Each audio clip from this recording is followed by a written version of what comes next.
he's just a great guy. Big personality. Very smart, very successful businessman. Obviously, one of the greatest to play at any level. I think sometimes he might get overshadowed because his brother was so famous. But Michael Dean, ooh boy, you turn on the tape, he was an unbelievable player at all levels. I think he made 9 Pro Bowls or something like that. So just a great player, but a great person. His daughter went here, worked for us, and worked with our recruiting and Paul journey. But he's just a great human being. So it was a cool thing for him to be honored, and very deserving of being in the honor. Yeah, but you think he should be in the Pro Football Hall of Fame because his accolades are similar to Brian's? I mean, I don't know all what the criteria is, but I think he made 9 Pro Bowls. He did. I don't know. How many he made? 6 Pro Bowls. How many years he played? He's made the most Pro Bowls of anybody who's not in the Hall of Fame defensive tackle. So there's your answer, right there. Yes. There's your answer, for sure. You mentioned one of the working others at linebackers, Yeah. Jeremiah Alexander, in that. Yeah, he is. Right now, the next guy in is Kobe. He's earned that. Kobe's next up. He had a great camp, and I'm not sure Tom and Ben thought that maybe in the spring because Kobe was out, and they really didn't. Tom didn't even know much about him, and Kobe doesn't always necessarily look the part, right? But he's a baller. Kobe's a good football player. I mean, again, he plays beyond his attributes. He's a very smart player. So, that's one of those last things. Like, okay, you talk about these things all the time. All kind of different scenarios when you're in the personnel meetings. Okay, who's first backer in, and first backer's Kobe at Mike Orville. So he's really earned that, and proud of him. I mean, because like I said, I think he went from not in the mix with them because he wasn't out there this spring to he's the first guy in at Mike Orville. He's a very smart player. He's instinctive. He's tough, and so that's where we were week 1. But really, the whole group. I mean, you got to have some type of depth, right? You got to, but D and Jamal and Jeremiah, those guys all had really good camps. I mean, we think we got 6 guys that they're going to have to help this team as we go through the season. And obviously, that's an opener, and it's a one-play game, and every play is the play. And Sammy and Wade are our best 2 guys right now, and they've earned that. So they got the majority of the reps, but long season ahead. But we feel good about our depth there. But that we do need to really establish that a little bit more as we go. Who's number 2 and 3? I didn't even ask that. I just said who's 1. That was my question. So I'll leave it there. Kobe, because he played both of them. But D and Jeremiah are right there. They're right there for sure. And then Jamal he's in such a better spot. He plays kind of our true Sam position as well. You saw him in there some the other night in a couple of packages that he brings. He brings some good stuff to the table. I mean, he's putting himself in position. He's in the best spot he's ever been since he's been here to help our team. He's always been a great special teams guy, and now he's got a chance to help us as a backup. But all 6 of them, we trust and we think are going to have a good season for us.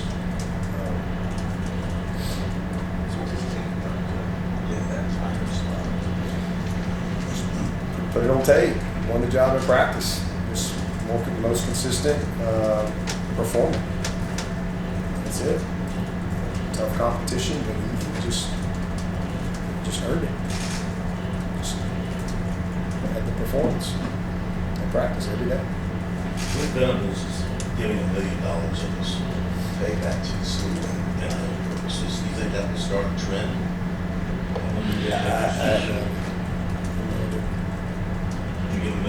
back. I've given $1 million more to this university already. I've given more than that to the university. So,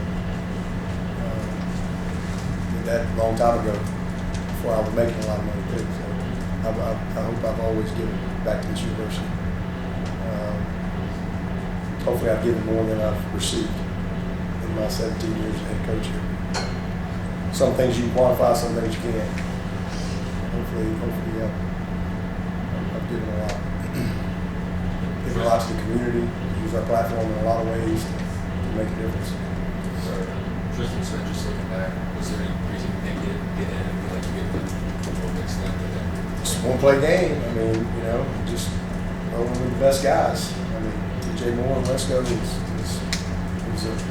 replay was critical. We only had 50-something plays. We never got into the rhythm. And sometimes you put them together rotation, or you got this series, well, it was a 3.5. So now the next guy's back up, and maybe you win 9 plays. So that's really part of that. He's going to play a ton. All those guys have a lot of opportunity. Going back to the season, he switched positions in the spring off season. Was it kind of, I guess, shocking that he kind of made that growth immediately for him to start at the tackle position? Yeah. I mean, that's how we recruit him. I mean, we recruit him that way. Cross-train him, and we were trying to figure out what's, just like Roman. That's how Roman was recruited. I wasn't really sure. I was very honest with Roman up front. In fact, I'm surprised we got him, but because I told him, I said, I'm really not sure. Because he really wanted to play wide out. Everybody offered him as a wide out. And I said, to me, it's easier to evaluate you as a defensive player. Like, I got no doubts as a defensive player. At receiver, I just don't have enough. Like, he just ran by everybody and caught the ball. I mean, I just didn't have enough. And, so then he comes in as a freshman year, trying to evaluate. He wanted to start out at receiver, then he breaks his hand. And so it just kind of, we could never quite get the true evaluation that we needed.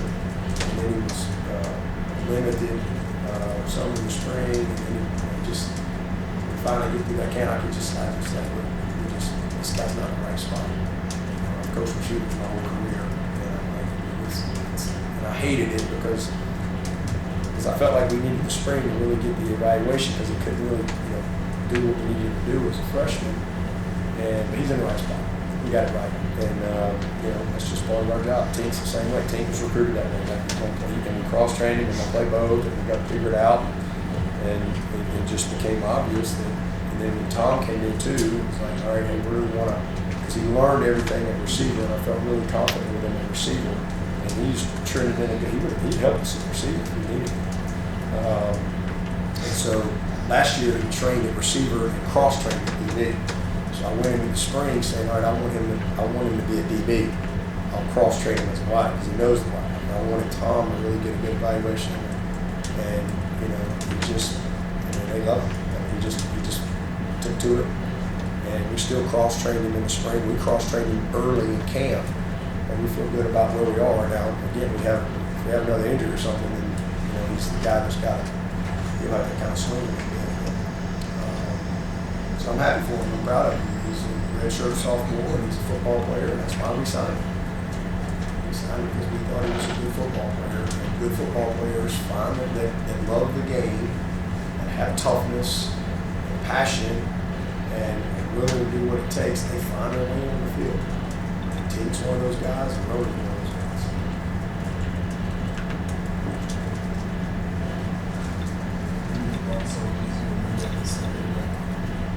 Tough, very hard. I mean, we only had 3 opportunities, so there's not much opportunity. But no different than, I just, based on what I've seen all camp, he is a tough, physical runner. Kid is going to be a great kid just when his first play in there. He won't get his job done. He just kind of, you got to be ready. And so he's going to be amazing. All 3 of those guys, I think, are going to have great years. Nothing's changed on how I feel about that. We didn't do a good job of really giving them opportunity. Like I said, Adam had 1 carry in the second half for 6 yards, never touched it again in the running game. That's a failure on our part as coaches. Go to questions virtually. Steve Reed, would you like to unmute and ask a question? Yeah, hey, Dabo, appreciate you taking questions here. Hey, did you say Antonio Williams was a hamstring, first of all? Yeah. I don't know if I said that. Okay. Any concern about that lingering? And then second part of that is, if he is out this week, who would kind of take his spot in the starting lineup? Yeah, there's always concern. I mean, anytime you have any type of soft tissue type injuries and things like that, especially with a skill player, you're always concerned. But, I mean, Antonio will do what he needs to. I don't think it's severe, but I mean, he'll do what he needs to do to get himself back. Whenever he get back. And but Tyler Brown, Tyler, that was another positive in the game. I thought Tyler really played well. Should have had 2 touchdowns. So one would have been a walk, just a walk. So that was a positive. He made some plays for us, and good to see him play with a little confidence. He was out last year, but that's who steps in there.